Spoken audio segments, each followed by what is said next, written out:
যখন কিয়ামতের ময়দানের দিকে নিয়ে আসবে তখন বহুদূর থেকে জাহান্নাম লাফাইয়া দেখতে পারবে। ক্ষুধার্ত জাহান্নাম এমনভাবে লাফাইয়া মারবে যে কোটি কোটি ফেরেশতা টানিয়া রাখতে পারবে না।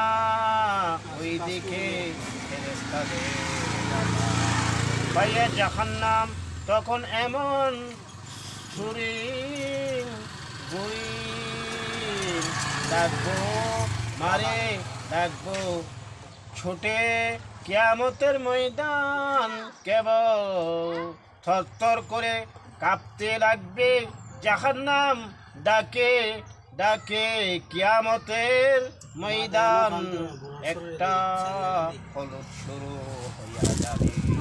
ওই দিকে জাহান্নাম লাফাইয়া আসবে, অবস্থায় দেখবে আর কারো হুঁশ থাকবে না।